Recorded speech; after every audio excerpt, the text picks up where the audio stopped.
Dies natalis solis setan, invictum uninfected, tidak bisa dibunuh, immortal. Kalau kamu main game tuh ada immortal, tidak bisa dibunuh.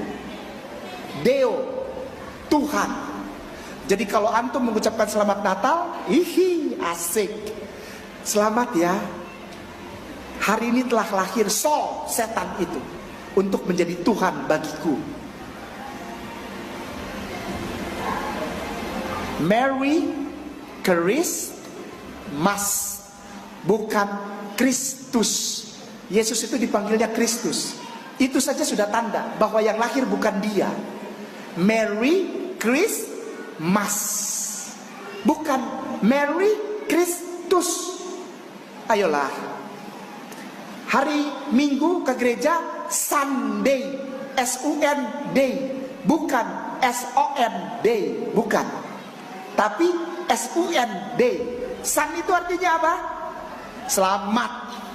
Antum menjadikan setan yang diangkat menjadi dewa matahari, untuk antum juga setuju bahwa dia lahir menjadi Tuhan.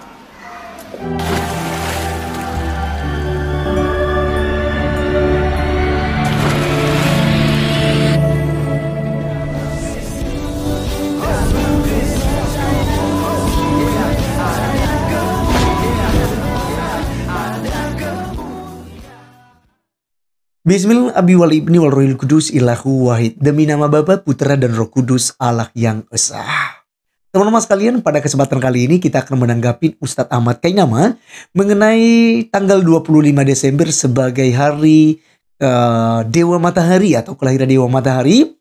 Atau mungkin dihubungkan seperti dicuplikan tadi adalah hari lahirnya setan yang tak terkalahkan, yang disebut Sol Invictus. Di mana teman-teman sekalian, perayaan Dewa Matahari ini kemudian dicocomologi bahwa itu diadopsi oleh kekristenan ya, untuk mengkristenkan ya banyak orang pada waktu itu, sehingga menjadikan itu sebagai hari Natal, hari kelahiran daripada juru selamat kita.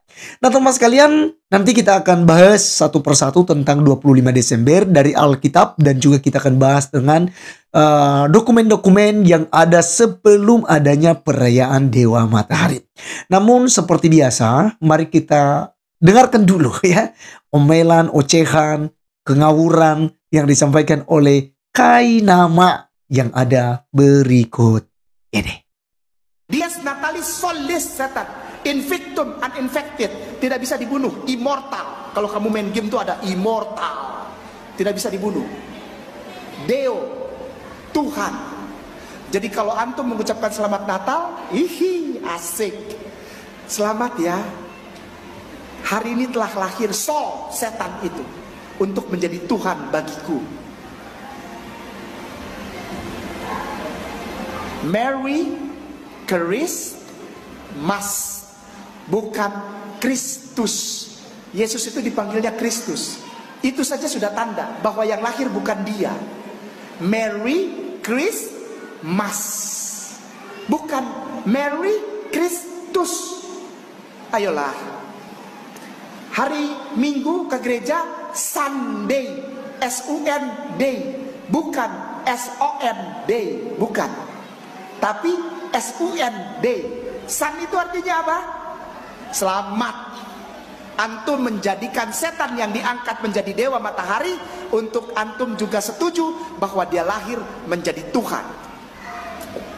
Teman-teman sekalian, dalam hal ini dia menguraikan ya makna-makna daripada Dies Natalis ya Solis Invicti, bahwa itu adalah kelahiran setan ya yang tak terkalahkan. Jadi tanggal 25 Desember itu bukan kelahiran Yesus, karena bukan Mary Kristus tapi Mary Christmas. Aduh, ngeri memang untuk menghubungkan kata, mencocokmologi itu memang juara satunya adalah Ustadz Ahmad Kainama, teman-teman sekalian ya. Nah jadi apakah kemudian ya festival Romawi yaitu Dies Natalis Solis Invicti ini adalah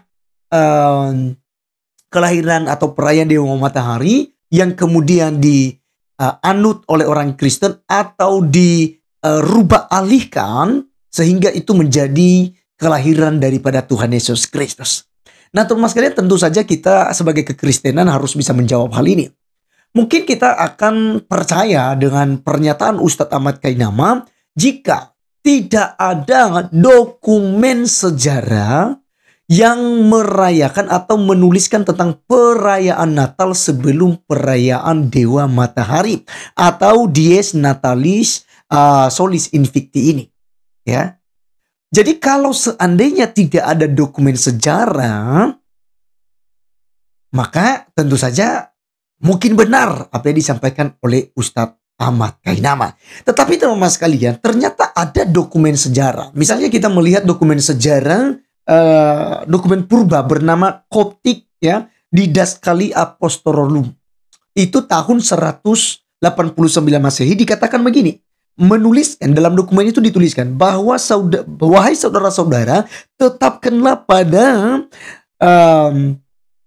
hari-hari perayaan yaitu Natal Tuhan kita Yesus Kristus, tepatnya pada 25 bulan Ibrani ke-9, ya. Jadi kita lihat di sini, ya, yaitu bulan Kislev yang bertepatan pada bulan Mesir, ya, ke-29 Mesir, yaitu bulan Kiah. Dimana jika hal itu dikonversi, tanggal 29 Kiah bulan Mesir, itu tepatnya dalam kalender Romawi menjadi 25 Desember. Atau bulan Kislev dalam kalender Yahudi. Itu dokumen Koptik yang tertua, yang tentu saja jauh sebelum perayaan Dewa Matahari. Yang kedua, ada dokumen uskup bernama Theophilus dari Kaisarea pada tahun 160 Masehi. Di mana di sana sudah ada perayaan Natal, ya. Jadi jelas teman-teman sekalian bahwa ada dokumen sejarah yang menjelaskan tentang kelahiran Yesus Kristus di tanggal 25 Desember jauh sebelum Dewa Matahari. Nah, jadi dari sini saja kita sudah gagalkan pernyataan daripada Ustadz Ahmad Kainama. Nah, bagaimana dengan Alkitab sendiri teman-teman sekalian? Mari kita cek, ya, di dalam Alkitab Lukas. Teman-teman sekalian, Lukas pasal yang pertama, ya, diberitahukan kepada kita oleh Alkitab ayat yang kelima. Pertama-tama dikatakan di sini. Pada zaman Herodes, Raja Yehudea adalah seorang imam yang bernama Zakaria dari rombongan Abia. Istrinya juga berasal dari keturunan Harun, namanya Elisabeth. Kemudian kalau kita lihat ayat 10-nya dikatakan, sementara itu seluruh umat berkumpul di luar dan sembahyang. Waktu itu adalah waktu pembakaran ukupan. Maka tampaklah kepada Zakaria seorang malaikat Tuhan berdiri di sebelah kanan mezbah pembakaran ukupan. Jadi, di sini kita melihat Zakaria itu mendapat tugas untuk pembakaran ukupan di Bait Allah. Dan itu bertepatan di perayaan Yom Kippur, ya. Pertanyaannya bagi kita, apa itu Yom Kippur? Yom Kippur itu adalah hari pendamaian. Dan Nabi Zakaria itu mendapat tugas, ya, untuk apa? Membakar ukupan di Bait Allah. Dan itu bertepatan pada hari pendamaian itu atau Yom Kippur. Dan itu biasa dirayakan teman-teman sekalian pada pada 10 bulan Tisri, ya, atau minggu kedua dari bulan Tisri, ya. Nanti setelah itu akan disusul dengan perayaan Sukkot di tanggal 15 Tisri. Nah, teman-teman sekalian, kalau dikonversi di dalam kalender Yahudi itu bertepatan 25 September, ya, di kalender yang kita gunakan. Jadi ketika Nabi Zakaria membakar ukupan di dalam Lukas 1 ayat 10 itu bertepatan di tanggal 25 September. Ya, atau ya tanggal 10 bulan Tisri di kalender Yahudi. Kemudian teman sekalian, kita melompat di dalam Alkitab Lukas 1 ayat 26 dikatakan pada bulan ke-6 Allah mengutus malaikat Gabriel ke sebuah kota bernama Nazaret kepada seorang perawan yang bernama Maria. Perhatikan teman sekalian, pada bulan ke-6. 6 bulan setelah Zakaria bertugas di Bait Allah membakar ukupan. Ya, sehingga nanti diberitahukan di dalam ayat 35 sampai 37 bahwa Elizabeth sudah mengandung 6 bulan. Ya, menurut informasi daripada malaikat kepada Maria.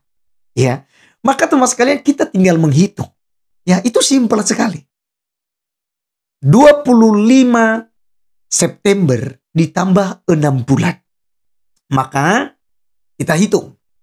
Oktober, November, Desember, Januari, Februari, Maret. Jadi bulan ke-6 yang dimaksudkan itu adalah bulan Nisan dalam kalender Yahudi atau bulan Maret dalam kalender Romawi atau Masehi saat ini yang kita gunakan. Maka teman sekalian sudah sangat jelas di sini bahwa ketika malaikat datang itu tepatnya tanggal 25 Maret. Kemudian tinggal kita tambahkan 9 bulan dalam kandungan. Maka bulan Maret, April, ya, kita tambah 9 bulan teman-teman ya. Bulan Maret, April, Mei, Juni, Juli, Agustus, September, Oktober, November, Desember. Ya, jadi teman sekalian di bulan Desember. Tanggalnya dari mana? Yaitu tanggal di mana hari pendamaian itu. Yaitu perayaan Yom Kippur itu, yaitu 25 September. Itu tanggalnya. Maka sudah jangan jelas dan sudah terjawabkan bahwa tanggal 25 Desember itu bukan kelahiran Dewa Matahari, melainkan itu adalah kelahiran Tuhan Yesus Kristus. Jadi apa yang disampaikan oleh Ustaz Ahmad Kainama itu kita sudah bisa bantah semua dengan sejarah-sejarah sebelum abad keempat, ya. Dan kita lihat teman-teman sekalian ya, satu hal tantangan Ustaz Ahmad Kainama, silakan buktikan apakah ada dokumen sejarah perayaan Dewa Matahari sebelum abad keempat. Silakan tunjukkan, karena memang sama sekali tidak ada dokumen sejarah. Kalau kita melihat tadi ya di dalam dokumen purba bernama Koptik ya, Didaskali Apostolorum itu tahun 189 Masehi. Kemudian perayaan Natal oleh Uskup Theophilus juga tahun 160 Masehi. Sudah ada perayaan Natal. Jadi jelas teman sekalian kekristenan tidak mengadopsi tanggal 25 Desember yang merupakan kelahiran Dewa Matahari yang tak terkalahkan, tetapi itu adalah Natal yang sudah lebih dulu. Jadi Dewa Matahari itu belakangan baru dirayakan. Jadi jelas teman sekalian sudah kita bantah apa yang disampaikan, diklaim, omong kosong daripada Ustaz Ahmad Kainama itu. Baik dari Alkitab itu sendiri dalam Injil Lukas pasal 1 ayat 5, ayat 10, ayat 26 dan ayat 35 sampai 37. Kemudian dokumen sejarah.